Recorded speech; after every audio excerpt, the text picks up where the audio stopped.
I still feel the weight of that plate in my trembling hands, the way Amanda snatched it from me and tossed it in the trash, like I was less than a stray dog. The rosemary roast chicken, which I had seasoned for her that very morning, disappeared among banana peels and crumpled paper, while my grandson, Lucas, stared at me with wide, terrified eyes. That's when something inside me died. It wasn't just the humiliation of having my food thrown away. It was the certainty that at 65, after raising that family with my own calloused hands, I had become a disposable burden in the house I built with so much love. Grandma Helen will eat the leftovers, if there are any, Amanda declared with that glacial coldness that seemed to come straight from the freezer without even looking me in the eyes. Everyone has their place here, and yours isn't what it used to be. Her words cut my soul like sharp knives, while my son Mark remained in absolute silence, his eyes glued to the plate, too cowardly to defend the woman who birthed him, who raised him alone, who worked 16-hour days so he could study and become the successful lawyer he is today. I rose from that table, my table, which I had chosen and bought with the money from my sewing, with the dignity I still possessed.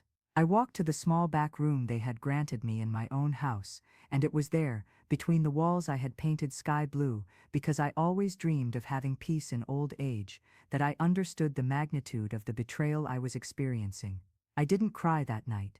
Crying would have given them the satisfaction of seeing me broken. Instead, something far more dangerous began to grow inside me, the determination of a woman who had been underestimated her entire life.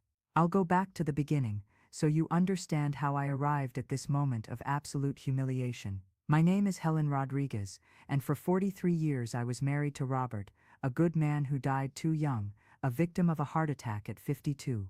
It was just me, Mark, then 17, and this 3-bedroom house in the Oakwood neighborhood of Springfield, which we bought with great sacrifice when he was just 5. Robert worked as a mechanic, and I sewed at home to supplement our income. I remember spending entire nights hunched over the Singer sewing machine. My mother left me, sewing party dresses, mending clothes, making school uniforms. My fingers would swell, my eyes would burn under the dim light of the living room lamp, but I knew that every stitch was a step closer to my son's future. When Robert died, it felt like the ground had vanished beneath my feet. Suddenly, I was a 48-year-old widow with a son in his senior year of high school and a house to support on my own. Many people advised me to sell the house and move to a smaller, cheaper place, but I refused. That house was our home, where Mark had grown up, where Robert and I had built our family. It was our legacy, our future, our security. I doubled my workload. I started sewing for 3 different shops, accepting any job that came my way, no matter how small the amount. I got up at 5 in the morning to make Mark's lunch, worked until late at night, and slept 4 or 5 hours a night. My body protested, my back ached, but my heart was at peace. I was fulfilling my mission as a mother, ensuring that my son had all the opportunities I never had. Mark was a bright boy, always was. He got good grades, he was respectful, he helped me with the housework whenever he could. When he got into law school at State University, I cried with joy. It was the fulfillment of my biggest dream, to see my son with a college degree, with a prosperous future ahead of him. During his 5 years in college, I maintained the same frantic pace of work to pay for his studies, his books, his clothes, his transportation. I remember his graduation day as if it were yesterday. He looked handsome in the suit I had bought on installments, the first suit of his life. When they called his name and he went up on stage to receive his diploma, I felt my heart overflowing with pride. All the sleepless nights, all the pricked fingers at the sewing machine, all the backaches had been worth it. My son was a doctor of law. In the following years, Mark thrived professionally. He landed a job at a prestigious firm, then opened his own practice. I continued sewing, but with less intensity. He insisted on helping me financially, but I, foolishly, refused most of the time. I wanted to maintain my independence. I didn't want to be a burden to him. If I had known what the future held, I would have accepted every dollar offered. I would have saved every penny as security for my old age. It was at 32 that Mark met Amanda. She was a social worker, worked at a non-profit, had this beautiful rhetoric about social justice and human rights. At first, I liked her. She was polite to me, praised my cooking, seemed genuinely interested in getting to know our family. But I, who had lived long enough to recognize masks, noticed small signs that bothered me. The way she looked at our simple house, as if she were evaluating each piece of furniture. The way she deflected the subject whenever I talked about my sewing work. The subtle way she started suggesting improvements to the decor, always under the pretext of making everything more modern. They got married 2 years later, and Amanda moved into our house. I thought it was natural. After all, the house had plenty of space, and it would allow them to save up for their own home. How naive I was. Amanda never intended to move out. From day one, she started acting like she owned the place, rearranging furniture, changing the placement of objects, replacing my crocheted napkins with ones she considered more sophisticated. At first, these were small things I overlooked. A young woman, wanting to put her personality on the environment, was understandable. But the changes intensified. She converted my old sewing studio into an office for herself, saying she needed a place to work from home. My sewing machines ended up in the garage, temporarily, according to her. Temporarily, stretched into months. Amanda had an impressive ability to make changes that seemed small, but which, added together, gradually pushed me out of my own home. She replaced the living room curtains with ones I found hideous, but which were on trend, she claimed. She replaced my paintings, old family photographs, some drawings Mark had made as a child, with modern art that meant nothing to me. Each change came with such a well-crafted justification that I felt bad complaining. Lucas's birth changed everything. When my grandson arrived, I felt that maternal strength I thought was dormant resurface. I loved caring for him while Amanda worked, breastfeeding him when she couldn't, rocking him to sleep. It was a second chance to be a mother, to feel useful and loved. Lucas became the light of my life, the reason I woke up each day with energy. But Amanda didn't like the closeness between us. She started making subtle comments about my interference in the boy's upbringing. She said I was too permissive, that I was spoiling my grandson too much, that my ideas about parenting were outdated. Gradually, she distanced me from Lucas. She established schedules for me to be with him, as if I were a hired babysitter and not the child's grandmother. Around Lucas's 3rd birthday, the changes in the house became more drastic. Amanda convinced Mark that they needed to completely modernize the environment. The hardwood floor that Robert had installed with such care was replaced with cold, impersonal porcelain tile. The kitchen, where I had lovingly prepared thousands of meals, was completely renovated, with custom cabinetry and state-of-the-art appliances I didn't know how to use. I watched everything in silence, trying to adapt to the constant changes, trying not to create conflict. After all, I thought, it was their house now too. Mark was my son, Amanda was my daughter-in-law, Lucas was my grandson. We were a family, and families adjust, right? How wrong I was. The last straw was when Amanda suggested I move to the back room, the smallest in the house, which was used as a storage room. Grandma Helen, she said with that false smile I had learned to hate, don't you think it would be more comfortable to have a little space of your own? It's quieter back here. You can rest better. What she didn't say, but I understood perfectly, was that my presence in the main part of the house bothered her. I accepted the move because I didn't want to cause problems. Mark was always busy with work, rarely participated in household decisions, leaving everything in his wife's hands. I convinced myself that I was being practical. I really did need less space, and the back room, despite being small, had a window overlooking the backyard where Lucas liked to play. But the truth is, that move marked my exile within my own home. Amanda had physically isolated me from the rest of the family, and now the emotional isolation would begin.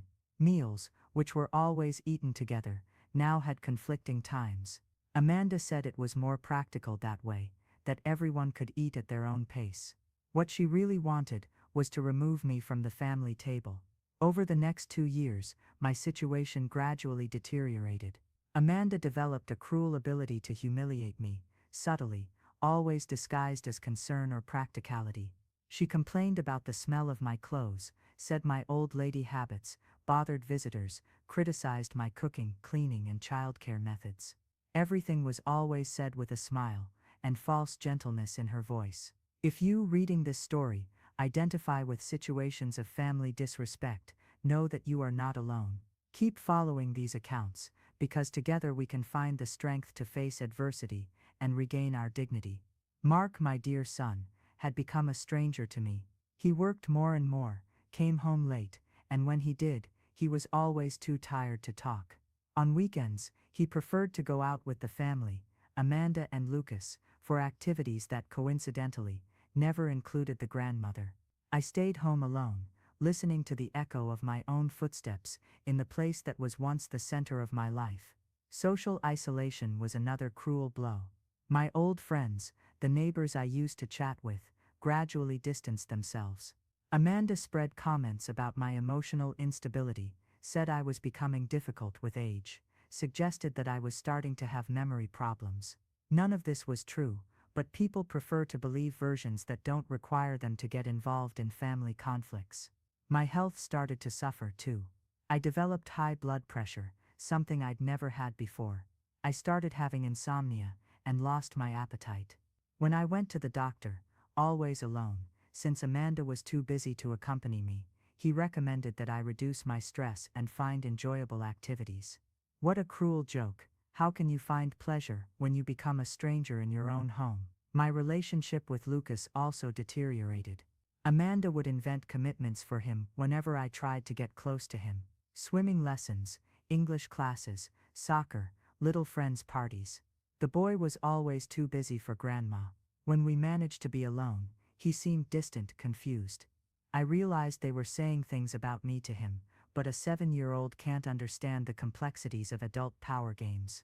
Then came the incident of the plate thrown in the trash, the final humiliation that started this story, but what Amanda didn't know was that that cruel gesture would be the trigger that would awaken in me a strength I didn't know I still possessed. For years I had accepted the humiliations in silence, thinking it was the price to pay for family harmony. But seeing my food thrown away, as if I were an unwanted animal, was the last straw. That night, alone in the back room, I began to think with a clarity I hadn't had in years. I remembered who I was before I became this invisible, humiliated woman. I was Helen Rodriguez, the woman who had raised a son alone after becoming a widow, the woman who worked tirelessly to give my boy an education and opportunities, the woman who built a legacy with her own hands, the woman who had never let life's difficulties get her down. And it was in this moment of clarity that I remembered something I had hidden from everyone for years. The existence of a secret bank account I had maintained since the days I sewed compulsively.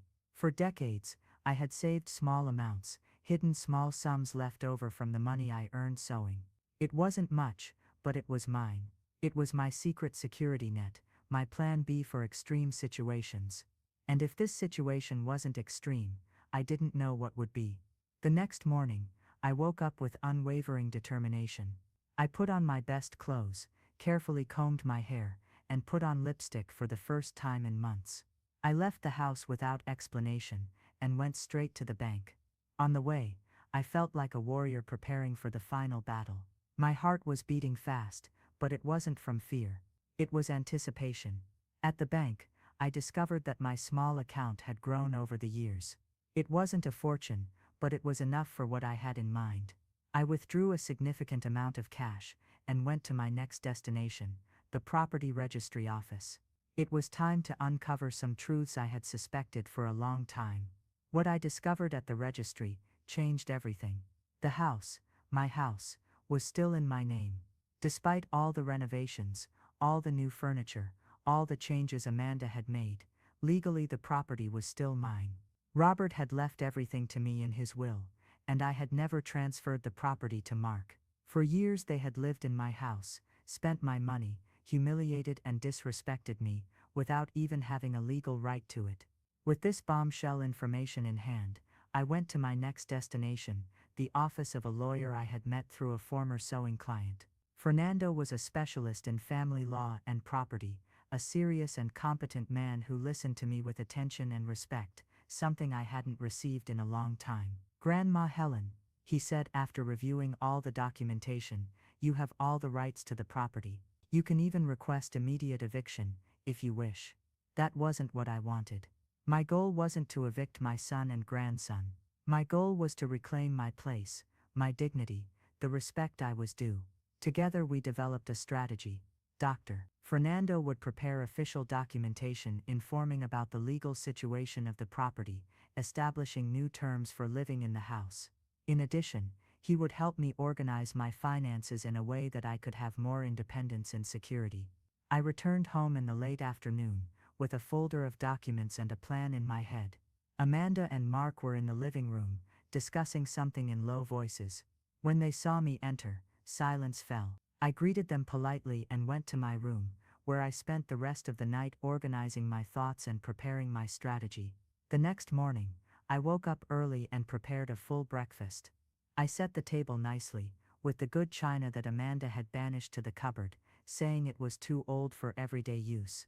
When the family came down for breakfast, they found the table set and me sitting at the head, in the place that had always been mine. Amanda looked at me with that disapproving expression I knew well. "Grandma Helen, don't you think you've overdone it? It was just a simple breakfast." That's when I opened my folder and placed the documents on the table. "Amanda," I said with a calmness that surprised me, "I need to talk to you both about some important issues related to our home." The silence that followed was deafening. Mark looked at the papers without understanding, while Amanda had completely lost her composure, her face pale, and her eyes wide. "This house," I continued, "is in my name. It always has been. You are my guests here, and as the hostess, I set the rules of coexistence." My voice was firm, but my heart was beating so hard that I feared they might hear it. I explained that I had consulted a lawyer, who was fully aware of my rights, and that I was willing to reach a civilized agreement so we could continue living together, but with mutual respect. I established clear rules. Meals would be eaten at regular times, with everyone at the table. Decisions about changes to the house would be made jointly. My relationship with Lucas would no longer be limited or controlled. And most importantly, I would no longer be treated as a second-class citizen in my own home. Amanda's reaction was explosive. She screamed, accused me of being senile, said I was making up stories, that I had no right to blackmail the family. Mark tried to calm her down, but I could see in his eyes that he was beginning to understand the extent of what had happened over all those years. "Mom," he finally said, his voice choked. "I didn't know. I didn't realize that your wife was systematically humiliating me in my own home." I completed. "That you treated me like an unwanted maid. That I had become invisible to my own family." At that moment, Lucas appeared in the kitchen, drawn by the argument.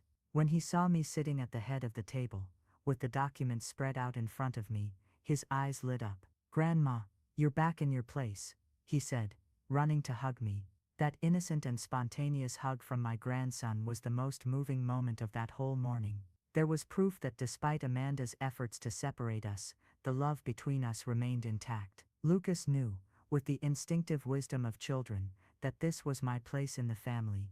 The following days were tense but productive. Amanda alternated between fits of rage and attempts at emotional manipulation. Sometimes she accused me of destroying the family. Other times she tried to convince me that I was sick and needed medical help. Mark in turn seemed to be waking up from a long sleep. He began to question decisions he had left in his wife's hands, to realize how I had been gradually isolated and diminished. The definitive turning point happened when Amanda, in a moment of desperation, threatened to sue me for moral coercion and misappropriation of the house. It was a shot that backfired. Dr. Fernando, my lawyer, not only proved that all the accusations were unfounded, but also presented a detailed dossier on the improvements made to the house over the years, demonstrating that Amanda had spent money that wasn't hers on unauthorized renovations. More than that, he brought to light something I didn't know. Amanda had tried on 2 occasions to convince Mark to transfer the house into their names, citing issues of estate planning. My son had refused, but hadn't told me anything about it. Now, with all the cards on the table, Amanda's true character was being revealed. The final confrontation happened on a Tuesday afternoon. Amanda had spent the weekend at her mother's house, reflecting on the situation, according to her. When she returned, she found the house functioning in a completely different way. I had resumed my role in the kitchen. Mark was having dinner with me and Lucas every day, and an atmosphere of peace had returned to our home. She stormed in like a hurricane, shouting that she wouldn't accept being thrown out of her own house, that she would fight for her rights, that she would sue me for everything possible. That's when Mark, my son, finally took a stand. "Amanda," he said, with a firmness I hadn't seen in years, "enough. You spent years disrespecting my mother, humiliating her, trying to evict her from her own home. I was cowardly, negligent, I let it happen, but I won't anymore." The ensuing argument was intense and painful. Amanda tried to use Lucas as a bargaining chip, threatening to prevent me from seeing my grandson. But the child, with the brutal honesty of childhood, declared that he wanted to stay with his father and grandmother. "Mommy is mean to Grandma," he said, and those simple words shattered any argument Amanda might have had. In the end, she packed her bags and left. Not definitively, but to think about the marriage, according to her words. Mark didn't try to stop her. I believe that, deep down, he also needed that time to process everything that had happened, to understand how he had allowed our family to reach that point. The following months were about rebuilding. Mark and I had long conversations, some difficult, others emotional. He apologized to me many times, and I, who have always been a mother before anything else, forgave him. Not because what happened was acceptable, but because maternal love is capable of overcoming even the greatest disappointments. I resumed my sewing activities, now not out of necessity, but for pleasure. I set up a small studio in the room that had been Amanda's office, and I started receiving clients again. The extra income gave me even more independence and self-esteem. Lucas became my official assistant, organizing threads and buttons, doing small tasks that made him feel important. Amanda returned a few times, attempting reconciliation, but always with the same superior attitude, always trying to impose conditions. Mark, who had changed profoundly during those months, did not accept any of her demands. The marriage officially ended 6 months later, in a divorce that surprisingly proceeded without major legal problems. Today, 2 years after that night, when I saw my plate being thrown in the trash, I live a completely different life. I have reclaimed my place in the family, in my home, in my own life. Lucas spends half his time with us and half with Amanda, but our relationship is strong and true. Mark has become a more present father and a more attentive son. I learned some important lessons on this journey. The first is that dignity isn't something others can take from us, we give it away when we accept being disrespected. The second is that it's never too late to fight for our rights, to stand up against injustice, even when it comes from people we love. The third is that true love doesn't humiliate, diminish, or make us invisible. True love respects, values, and includes. I also discovered that age can be an ally, not a limitation. Experience gave me the wisdom to recognize manipulation, maturity gave me the courage to face conflict, and the perspective of years showed me that life is too short to be lived in silence in the face of injustice. My table today is once again a place of gathering, conversation, and laughter. Lucas helps me set the table. Mark comes home with work stories, and I feel again the pleasure of cooking for people who appreciate my care. I'm no longer afraid to occupy my space, to express my opinions, to set boundaries. The house has regained its former welcoming atmosphere, with my belongings in their usual places, with family photos on every wall, with the smell of the home-cooked meals I love to make.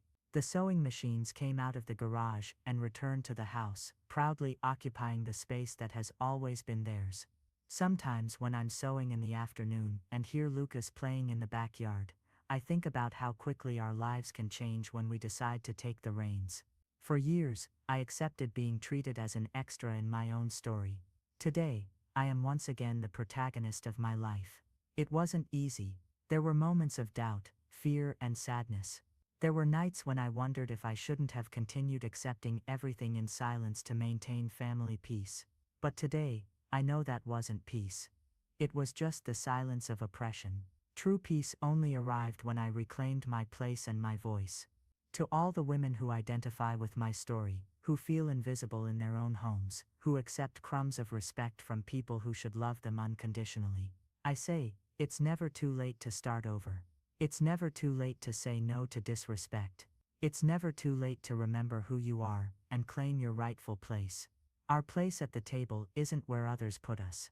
It's where we decide to sit, heads held high, with dignity, with the certainty that we deserve to be there. And when we occupy that place with determination and courage, the whole world reorganizes itself around us.